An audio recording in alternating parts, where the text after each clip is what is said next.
Time for another all-time favorites list, and today's a real challenge. Thrashers and the current Winnipeg Jets. Right. So it's not going to include the old Winnipeg Jets, so if you're looking for Howard, Steen, and all of them, you're not going to see them on this list. They will be in the one that I do that'll be split between the Jets and the Arizona Coyotes. So again, keeping in mind that I can only use the same player once, can't use them twice. That made things a bit of a challenge, and yet there's a chance for me to talk about some players here that I may have not talked about with other teams when it comes to Atlanta. Number 10 on my all-time favorite Atlanta Thrashers, John Sim. He only had the 1 year in Atlanta. What I liked about John Sim was he had been stuck in the American League, and he kept getting stuck in the American League, and he still persevered. He still played well. He still did his best when he was at the NHL level. He didn't go over to Europe when other players might have. And, he had a 17-goal season with Atlanta. So he definitely would have got more ice time with the Thrashers than he might have got somewhere else. But you know what? I can't say anything bad about that. John Sim, number 10 on my all-time list for the Thrashers. Now on the Jets side, and again, this is top 10. And when it comes to the Jets since 2011, 10 is still, it's a lot. Because a lot of these teams I'm looking from 1981 through now, and this one is just 2011 through now. So number 10 on the all-time list right now, again on this team, and this may include players that are no longer with the team, and it does include a couple in that case.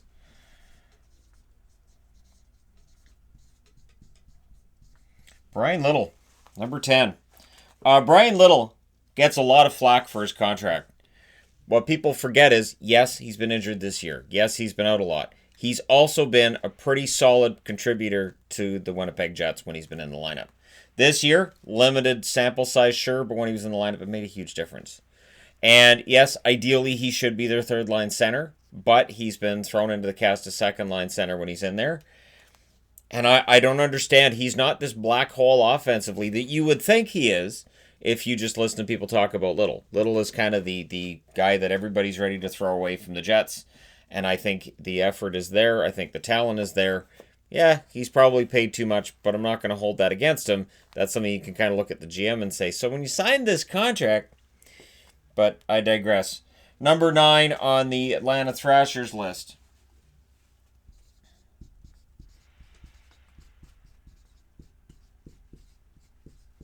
Milan Hanelichka. A fun name to say, and a goaltender who was kind of highly regarded before he came over. Didn't quite work out for him, but boy, was I cheering for, come on, Milan Hanelichka, let's do this.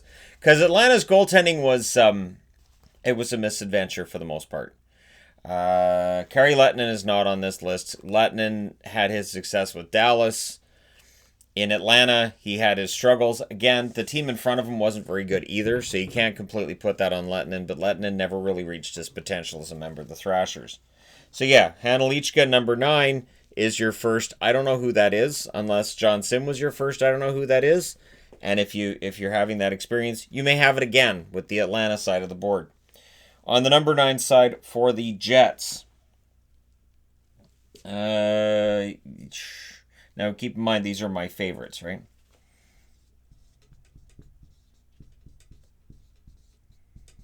Patrick Laine.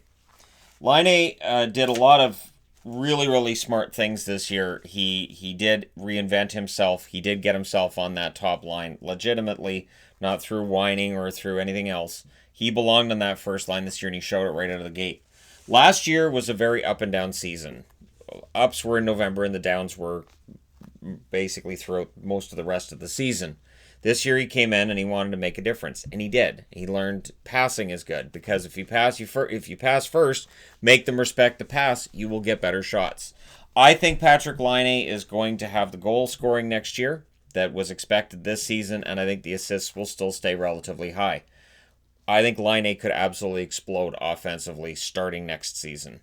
I think this year was a big year for him, and he won a lot of respect from me in that he did go in and do exactly what he said he was going to do. There wasn't any whining, there wasn't any complaint, it was just he went out and did what he had to do. He proved it on the ice. I have to respect that.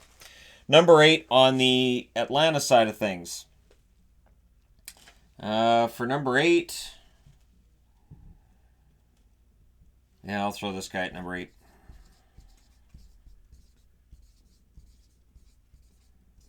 Andrew Burnett. Andrew Burnett, he bounced around the league a bit, but he played well wherever he went. He wasn't the only one that was doing that in the late 90s, early 2000s. Keep in mind, we just kept expanding. So there were certain players that would end up on numerous teams, and that's what you do. You end up on numerous expansion teams as your career winds down. Cliff Running's a good example of that as well. So Burnett, I respected, again, that work ethic. It's easy when you're on a bad team to play poorly and have people say, well, yeah, he didn't have a great year, but look at his teammates. I don't personally like that one myself. I don't like because again, it makes it sound like, well, yeah, he didn't try as hard as he could have, but look at his teammates. Can you really blame him? So Burnett, definitely a good guy to have if you're starting a brand new team. Not necessarily right now. I don't think he's in game shape right now. Although right now, who's in game shape? I don't know that very many players would be in game shape if we said, all right, hockey game tonight. I don't know how many of them are actually going to go, yeah, I'm ready right now. All right, number 8 on the Jets side of things. Yeah, I'll put him in 8, but man, he's going to end up moving out. Next time I do this video playlist, which will be years from now, Jack Roslovic's going to move out.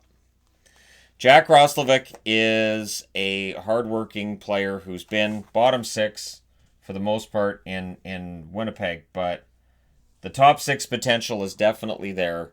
The offense is going to improve, and I like all the parts of Jack's game. Again, one of the things that I look for when I'm deciding on, hey, that's my favorite player on the team, it's work. It's the ability to exist on almost any line. It's the ability to change your game depending on the situation. And Roslovic is that guy for me. So I've been a big fan of his right from the beginning. Number 7. On the Atlanta side of things, I'm going to go with...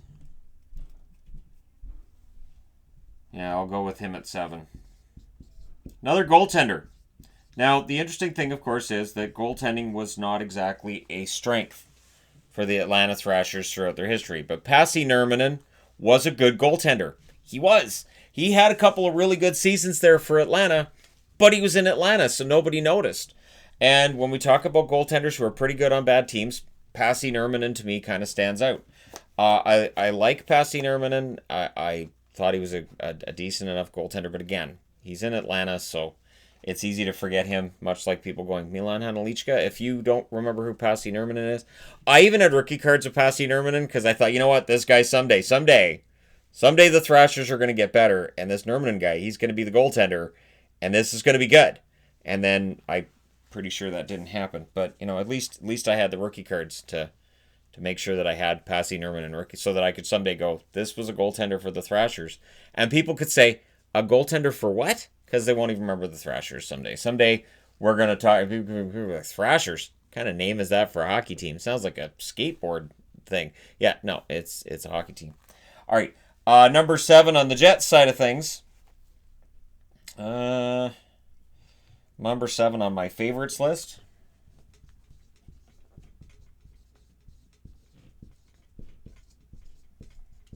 Defenseman Josh Morrissey. Josh Morrissey inheriting a lot of the responsibility that had fallen to Jacob Trouba when Jacob leaves town. I think Morrissey's an excellent defenseman. Minute munching defenseman. A little bit of everything. Again, that's important to me when you're talking about players that I like.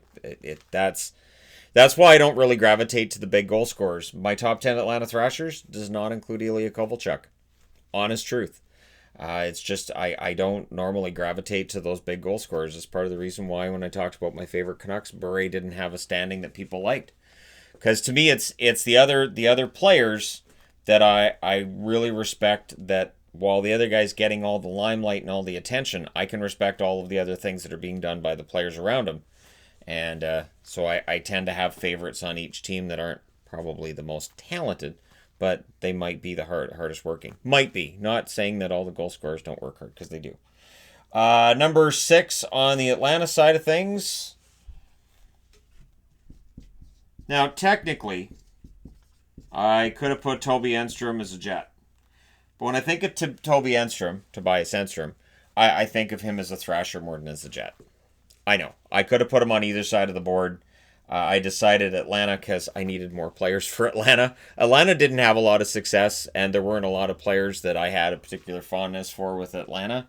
other than, Passy Nerman and Anstrom and the guys in the top five. But yeah, when you're into John Sim as your number 10, no offense to John Sim, but he probably doesn't threaten the top 10 for another team. Probably even Montreal. I'm going to say, yeah, when I do the Montreal top 15, I will do a top 15 for Montreal. There's going to be a lot of big names in there, and there might be a few surprises. But yeah, Toby Enstrom for me is number 6 for the Thrashers, but if you want to qualify him as a Jet, that's fine too. Number 6 for the Jets. Yeah, I'll put him at 6.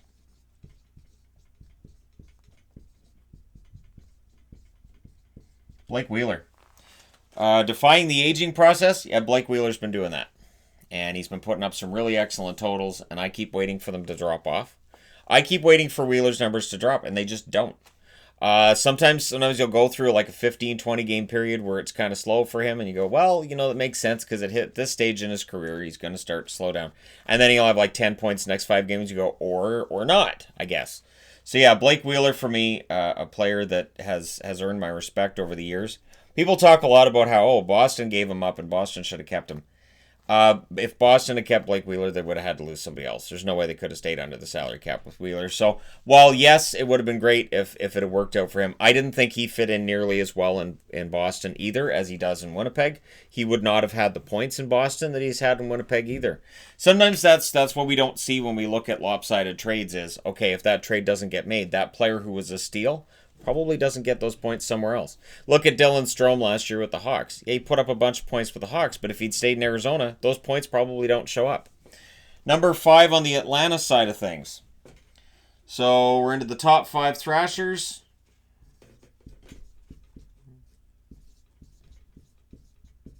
Rich Peverley. Rich Peverley's career came to an abrupt halt. And, that was scary and all of that. And Rich Peverley, as a Thrasher, I thought he was a pretty darn solid player. I was glad when he went to the Bruins. And yeah, he was one of my favorite members of the Thrashers. Because again, when you're on a team that's a poor team, and people would love to make that excuse that, well, you didn't have a great year, but no, Peverley had some pretty good seasons there. And again, it was easy to kind of overlook him because he was on the Atlanta Thrashers. We see that now with players in Carolina and Florida, players on teams that don't get the same amount of media attention. You see that even with Dallas, where players won't get that media attention because of the location of the team. But still, Peverley had some good years in Atlanta, and worthy of note on this board here. So, Peverley's off that board, and off of the Winnipeg side at 5, I will go with, I'll go with him.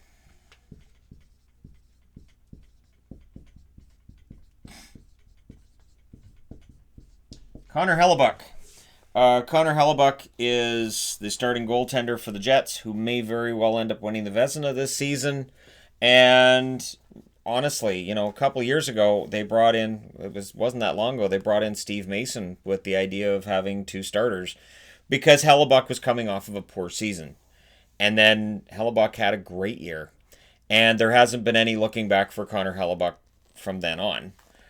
So he has my respect for the fact that he was able to bounce back from what was definitely a subpar season. And he has now carved out a spot as the top goaltender for the Jets for the foreseeable future.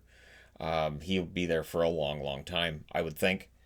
I add that in that I would think because we just never know in today's game how long players are necessarily going to be with the team. And sometimes the guy you think is going to be there forever, it may not be. Number 4 on the Atlanta side. So now we're up to the top 4 for the Thrashers.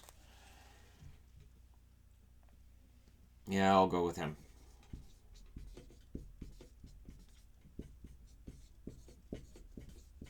Marian Hossa. Hossa was a Thrasher for a while there, and while there was some talk about why I didn't have Hossa in my top 15 for the Senators, I felt he came into his own with the Thrashers.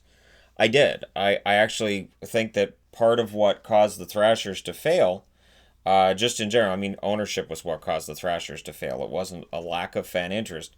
But what didn't help fan interest was that there was some mismanagement going on, and Hossa being traded was just, it was really a part of that. So while everybody looks at the Kovalchuk deal and says, well, that's where things fall apart for the Thrashers, I don't think they were any better out of the Hossa deal either. Marian Hossa was an excellent forward. And, that was at a time where the Thrashers were flirting with respectability and starting to look better. And Hossa was a big part of that. So Kovalchuk got a lot of credit. I gave the credit to Hossa at the time. And again, Kovalchuk's not in my top 10, but for that I apologize. Number it's favorites, but hey, might as well throw that out there. Number 4 on the Jet side. This is where things get pretty simple. And if you followed this channel for, I'll say, a year, you should know where it goes from here. Jacob Trouba. Trouba would fight during the summer with Kevin Cheveldayoff over how much money was worth and for how long. And then an arbitrator would figure it out, and then we'd push it down the road a year or two. And we'd push it down the road. Trouba's divorce with Winnipeg was kind of prolonged and kind of ugly. But in the meantime, he was arguably the best defenseman they've had. Now, Dustin Byfuglien is not on the board. Dustin Byfuglien, you can make the argument, was a better defenseman overall for longer than Trouba. But Trouba was my favorite. Trouba was the guy that I was a large fan of on that blue line. And he won me over as the years went on. I thought he was overrated a bit in the beginning, but by the time he left Winnipeg, I was like, you know what, he's pretty darn good. Then the Rangers gave him that big contract, and I went, oh, that's a lot of money. And the player that he was traded for is not on the board. So just for people who were wondering, yep, not on the board. So it's tough to make the top 10 for the Jets. It is. And so yeah, he's not on the board. But Trouba is. Although Pionk's been pretty good for the Jets. But I thought, no, Pionk hasn't been with the Jets long enough for me to throw him on the top 10 for the Jets right now. Brian Little has been, a pretty solid player for them for a long time. And so Pionk, it would probably be after next year. He might end up cracking the top 10. Not that I'm going to do this every year. Number 3, on the Atlanta side of things.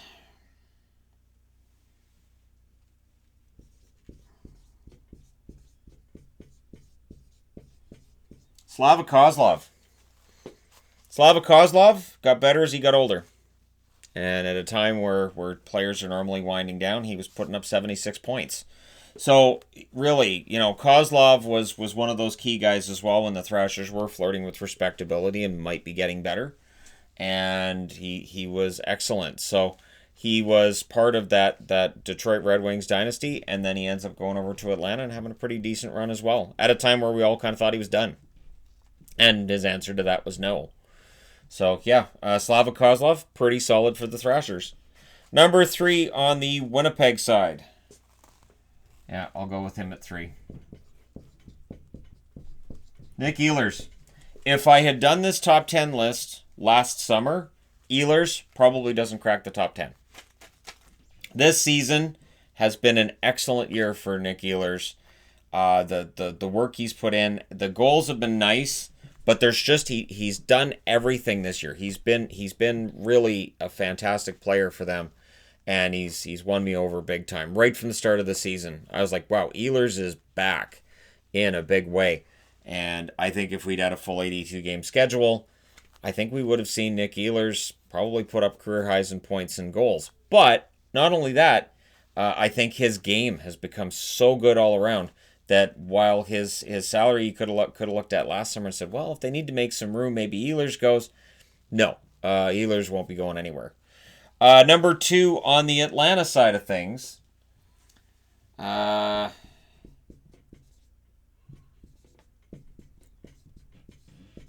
2 on the Atlanta side of things is Johan Hedberg. So another goaltender.